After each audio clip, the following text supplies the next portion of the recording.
Good afternoon to everyone. I have reinterpreted the title given to me and elaborated that in such a way that I don't restrict myself to a particular region or a particular time scale, but I just want all of us to probably look at where will this whole thing go to in probably 5 years, maybe 10 years, maybe 20 years. But let's see, at the end of the day, you want to earn money. I don't know anymore if you want to earn money in future or if you can earn money in future. Just to give an example of what could happen to the world is this whole thing today is a collection of observations that I make in my present position. As a CTO of a truck company, I get a lot of information. Literally, any company that does something in the world, they come to us. So this is more or less a compilation of my observations on what's happening. Yes, so ride sharing and fleet sharing. Ride sharing, typically is someone driving, he's got a car, and someone needs that, and he approaches by some kind of an app or a website. Whereas on the other side, you've got a fleet sharing. Fleet sharing is something that where you don't really have to own something. You got a group of vehicles, and you charge someone for using that, right? So fleet sharing and ride sharing. Now, why is it that ride sharing and fleet sharing are becoming important over the time is that you see people these days do not want to own anything. That's one of them. And there's a lot of pressure coming on to us on becoming more environmentally friendly, carbon footprints to be reduced, and so on. They all will drive us in future to something like sharing. Now, if you look at what's happening, next one is, there's nothing new that's happening, by the way. In the 80s, when I was a student in Germany, we had an office where I had to go to Cologne from Stuttgart, and I took a telephone, called up an office, and there was someone who was also going to the same place. I paid him 10 D-marks, and he took me there. Ride sharing is nothing new. But what is new is there's no one in between. There seems to be a self-organizing system that's happening today with an app and similars that you have immediate access to all the information on who is going where. So if you look at now in the 2000s, we've got this connecting drivers with the riders. We already have these Ubers. But then over the time, what will now happen is that we will have IoT coming into everything that we do. Now, Internet of Things. Where's the future? Self-driving cars would automatically change the mode and earn money when the owner does not need it. The vehicle becomes independent, and it charges, it parks itself, and it does lots of other things as well. There are startup companies that are working on them already. It's not something that is going to happen in 20 years. There are going to be pockets of societies on this earth that will start adapting these technologies and models within a very short time. Because startups typically come out with the solutions and people start using them. May not be widespread. Now, let's take a what kind of sharing that's happening today. You have car sharing, you got bike sharing, you got fleet sharing. Let me tell you the P2P sharing. Peer-to-peer has the potential to disrupt literally everything. Now, the idea of P2P comes from an old idea that I do not require someone in between. Now, imagine I have the information and you need the information. Today, I go to Google. If there is some mechanism exists on this earth where I can ask you directly, if I know who's got the information and I get the information in real time, I don't need anyone in between. So peer-to-peer has the potential to disrupt literally everything that we know today. Blockchain with AI, the artificial intelligence, are the beginnings of the so-called peer-to-peer world. But we'll talk on it a little later. Now, the next one is You've heard a lot naturally today on the CASE, ACES, whatever people use. This is the beginning of a new world order. What we don't know today is once this connected, autonomous, electric, and shared all happens, what kind of business models do we see? How do companies earn money in future with these things? Now imagine, in terms of technology, connected vehicles talk about vehicle to vehicle, they look at vehicle to infrastructure, and all of them. Now, shared vehicles we've seen. Now, sharing the way we know today, there are business models more or less available, but it's about, you're looking at the customer side. But what happens to the car owners? What happens to car manufacturers? For example, you can imagine if no one owns the car anymore, now who makes the cars? Someone has to make the cars. Now, what happens to brand images? They're all going to be parameters over the time. Now, look at autonomous ones. When I talk of autonomous, I don't mean driverless vehicles. I'm talking about everything in between. Now, including in restricted areas, driverless vehicles probably would as well happen. You look at mining industry. There's a big talk happening these days on those places where hazardous, gases exist, and the drivers do not have a good life there. It's quite possible that you will see driverless driving happens as well. So electric vehicles we already see. India is already more or less entering into that phase. As Ashok Leyland, we already have our buses. It's going to take quite some time before the market develops, but you cannot neglect as a truck company or a bus company. We have a few systems like we have a battery swap system. We also have a fast charging system, and we also have a so-called a flash charging system.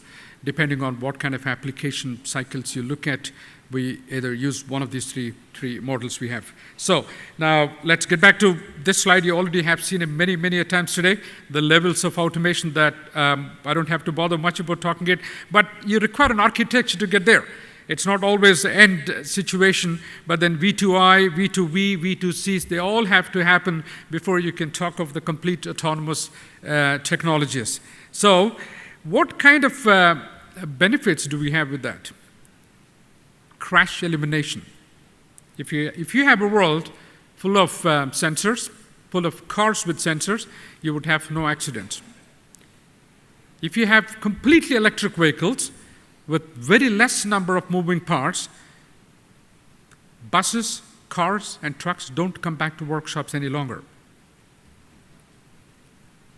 And you will also naturally have travel time dependability. Today, you cannot predict many things. In future, you can predict literally everything very well. Everything goes orderly. You can actually use your time much more effectively in future. Productivity improvements. You start sitting in the car, it becomes an office for you, and you start working. Now, working patterns will equally change over the time because you may not have to even go to the office any longer, most probably. Now, there are going to be repercussions of this is because people will move out of downtowns because a lot of traffic that happens in the cities today is basically because of the infrastructure available.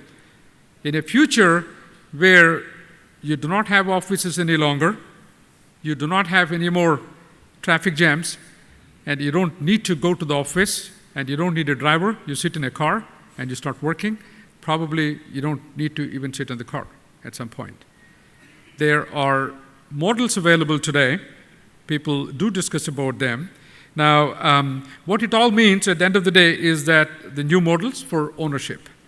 Ownership is going to change. The model of ownership is going to change over the time. Now, I had a pride all my life. I worked for more than 20 years for Mercedes-Benz in Germany, and I loved driving Mercedes cars. My daughters, they don't want a car today. Car to go. They just have an app, and there's a car standing there, and they go and put a number here, door opens, and they walk off. And it's like pay per use. So no one owns any more cars. It's already changing quite a bit. Now, new business models and scenarios.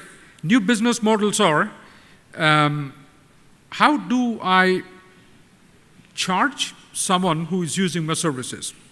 Now, at the same time, if I have to go from place A to place B, I first have to do my first mile, as we call, and I do something else in between, and I also have a last mile. Now today, I have to use a bus, then I train, a flight, and whatever.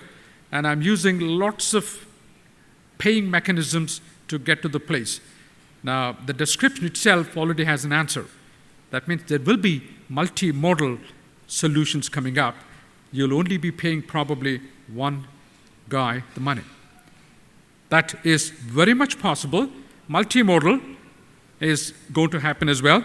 Now look at this business model. The focus today is going to be more on the total cost of ownership. There's a new word people talk about today that's called the total cost of mobility model. Mobility is all about not just one particular thing. Mobility is all about that what you do while you're on the move. You also shop while you're on the move.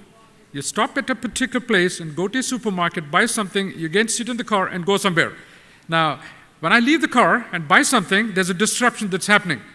Now, you already have seen, you don't need the disruption any longer. You probably even can shop and pay nothing, and one bill comes to you. Whoever that is, whoever owns the value chain, we don't know today, but I don't think it's going to be probably car makers. We don't know. Quite possibly someone else will own the value chain. Now, look at the integrated mobility.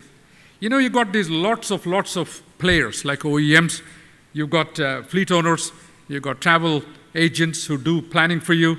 Now, in an integrated mobility, these are the ones that are fighting to own the value chain. Whoever wins, we don't know.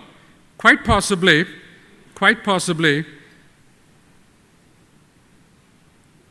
there could be a model where I think there are going to be value chain partnerships coming up. You still require a bus to be made. You still require either battery, charging, or diesel. So you still have these players there. Most probably, there will be value chain-based relationships coming up. Now, who sits at the beginning of the value chain is something that's debatable. We can talk about it over the time. So you see, for example, you look at cash, car allowance. Now, just to give an example, in one of the German cities, which is the birth city of Mercedes-Benz, Stuttgart, now for them pollution is 50 whatever particles per cubic meters is already too much. And they said once in a while, no cars anymore in the downtown area. So, and to encourage people not to come with a car, they have a park and ride system where people park at the outskirts of the city and take the parking ticket, and this becomes a train ticket to go free of charge into the downtown. Now suddenly it's a big disruption. Now who earns money in the downtown area for traveling there? No one. Now there are developments that will probably not even foreseen today. They will change everything the way we know what will and could happen. So just to give an example, cash and car allowance is that where, in fact, if you don't do certain things the way you do today, you get money for it. For example, desist driving a car. Can you imagine someone giving you money because you're not driving a car? There are models people discuss today. Next one is you look at the connected solutions. So the connected solutions actually are things that where they empower in future. They're people talking about ride-sharing operation changing its mode while being executed. Now, what does it actually mean? I could in future have a particular car, a particular mode of transport from Monday to Friday, but on the weekends I require an entirely different one, right? And on a sunny afternoon, I require a topless car. Now the change of operational mode is all about that while I have the flexibility, but at the same time, I started with a predefined model. Now, this is going to be extremely interesting on what kind of business models will come out of this IoT, because everything is connected, so you can also change the mode in real time. That's what this means actually here. Or look at, take, for example, the e-call. The e-call, the emergency call, is something that looks so simple, but it requires a lot of connectivity. We started working back in 1992 with emergency call in those days. You can imagine, there's a pre-crash sensor that talks about now accident is imminent, and it already gives information on the coordinates where it's going to happen, and the coordinates get matched to a map, and it gets transmitted to a call center. The call center places a call into the car, and if there's no one to answer, helicopter comes by. If there's someone to answer, then there's dialogue that takes place, what's the blood group and what's the damage. This is all part of the e-call. Can you imagine which is a hospital next door? Now, all needs to be, it's all the real-time information availability at that particular point where something happens which is not foreseen. Now, this is absolutely interesting. So that's all. You see the MTM, the machine-to-machine communication. Then you've got the cloud. We've seen about clouds. We've got fogs, and we get rain probably one day. And we also see the big data. Now, there's going to be a business process put on the top of it, which becomes typically the application. Now the next one is, from today's holistic approaches we see, now you've got safety is a separate mechanism that happens in the transportation. You've got environmental stuff, you've got Euro 6, Euro 5s, and so on, and you've got transportation, ride sharing, car sharing, but they're all isolated today. In future, it's all going to be connected. Now, you will see connected and smart eco-driving and the new mobility models, they're all going to be in one. This is the combined integrated approach. We already see things happening. It's already more or less there. As I said, I'm not really restricting myself to India. It's quite possible. Some of these probably appear in India even before in other places. You look at the smart cities, one of the best concepts of smart cities is how do we manage the multimodal transportation, right? So there are some examples like self-learning cars. You look at real-time traffic management. You look at rapid shuttles. If you go to Paris, you will see these small little hop-in, hop-out buses. People jump in, jump out at a walking pace. And there's no one to pay money. It's just you can go from one shop to another shop, hop in, hop out. So these are, and there are also other concepts of rapid transportation systems. There are some of them. I'm sure you must have seen them in YouTube and other places. Now, bike sharing. Bike sharing is becoming in other parts of the world one of the most predominantly liked transportation for first and last mile. You get out of the railway station in European cities, you have a bike waiting for you. In fact, free of charge, more or less. Now, in most cases, you already get a key on your mobile telephone, and using an NFC, a near-field communication sensor, you can unlock the bicycle and drive off and leave right now at a predefined place. But it's a matter of time. Once the density goes up, you can just probably leave anywhere you want. The calculation is about 7% of participants will give you 150 meters of distance. That means when the density goes up, you just need to walk about 150 meters, you always get a bicycle. So there are models available there as well. So the next one is pay-per-use. Now, it's much more complicated to get there. Pay-per-use is going to be probably the one that will remain as the last business model. Everything will become pay-per-use. Now, why does it so? It's because, just to get back one more time, we have just won a big contract for about 50 electric buses in Ahmedabad, and it's pay-per-use. Ahmedabad doesn't pay us for the bus. It doesn't pay us for anything. It just pays for so many people, for so many kilometers, money. Bus doesn't belong to them. Battery doesn't belong to them. Electricity doesn't belong to them. And this is the new model. So you see the pay-per-use is happening now already. And I can imagine you may, once you get used to it, this is probably this is probably the one that will stay for a very, very long time. Before, some of these things probably lose their value. Now, we've got just one more minute, so let me take you to the last slide, which I can't anymore show because I've got a few more slides in between. But imagine a world where the things that you believe today that are very important, they lose their value. Now, owning a car was a big thing. You remember when both Germanys were together, or were separate? On the other side, on the eastern part, a professor I met, he spent 25 years earning money to buy the Trabant. And the wall broke, the car had no value.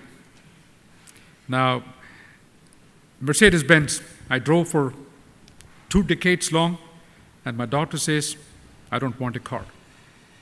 Some of those things that at a particular time of the history have a lot of importance, and they lose their importance over the time.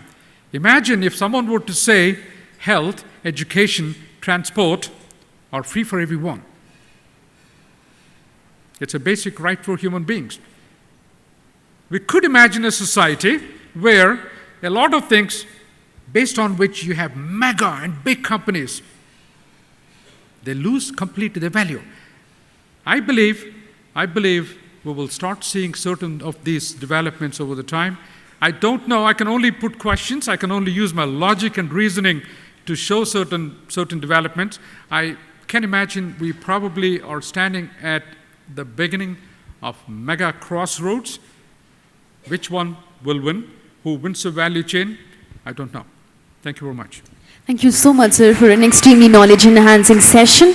Ladies and gentlemen, we now open the floor for Q&A. We'll quickly take about one question. We request you to please put your hands up and we shall pass the mic to you. You mentioned about the emergency call in Europe. For some strange reason, we are yet to see the same functionality in India. Automakers have come out with embedded telematics here as well, but not the kind of functionality the e-call enjoys in Europe. It's more of a panic button sort of thing, where your number is shared with 5 of known persons. So what is actually preventing e-call to be operational in India the way it is in Europe? You see, life has to gain more meaning. In the sense, life of a person's life has to, that's where you will start seeing an emergency call becoming an absolutely reliable service. That's the answer. 400 people don't come back home every day in this country. They leave in the morning, they don't come back because they die in the accidents in this country. It's one of the worst countries for accidents you can see. Now, imagine if someone were to say we would make this 0, right? So that means in a developing society, this is typical, but it's a matter of time. One day, it'll happen. That's it. So that means the day we have more respect for life of a person, emergency calls will become absolutely important. They could become absolutely reliable services. Right, thanks. Thank you so much, sir, for your valuable session. We truly did enjoy in your session. Let's give up a huge round of applause. Thank you once again for being right here and gracing this zone.